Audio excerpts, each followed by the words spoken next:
we're not going to get down that rabbit hole though of the early days.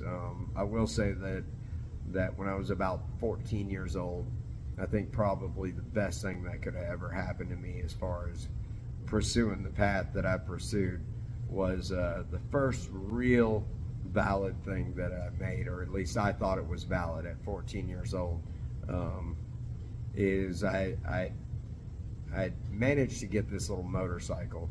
Now, mind you, you know, we were poor upbringing. We didn't just have a bunch of stuff. You know, you can look back. I've told that story a million times. Find that anywhere. But I managed to get this motorcycle, which was kind of funny. My father went to prison, or well, jail. One of the many times. It wasn't the prison times. He went to prison too. But I would go down there and I would take him commissary. This was back when you could just take people, you know, at that point in time, you had to put the coffee and the sugar, the instant coffee and the sugar in a clear bag, right? And you could take them, you know, socks, you could take them stuff back then. So I've been taking my father commissary, which was a regular occurrence in my life, throughout life. And he had been staying at my grandparents' house. He didn't raise me, like I said. And he didn't have nothing, you know. I was already working. I dropped out of school at 12. So I was already working, paying bills and making my own money at 14, 15 years old, somewhere in that range. And he wound up saying, look, boy, I got my wallet, you know, is in my little nightstand. He was staying in one of the rooms at my grandparents' house. And there's a ticket in it. Take that ticket, go to this bar, because he was regular in bars. And maybe you can win a motorcycle. It was a little like 83 Suzuki 450. I had one ticket, but sure enough, I wound up going to that bar and came away with that motorcycle. So he had gotten out. I was still playing with the welder, still trying to make things, and I decided to make myself a sissy bar. And I made this giant monstrosity. I mean, it looked like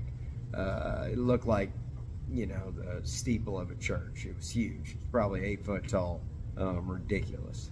Of course, I made it out of 3/4 square tubing. That's all I had laying around.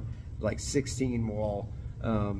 Not a valid sissy bar at all, but I got it all stuck together and formed and made. I say formed, you know, cut into shapes, you know, like say look like a steeple, and attached to the bike. It bolted on and off, and I was very proud of this thing.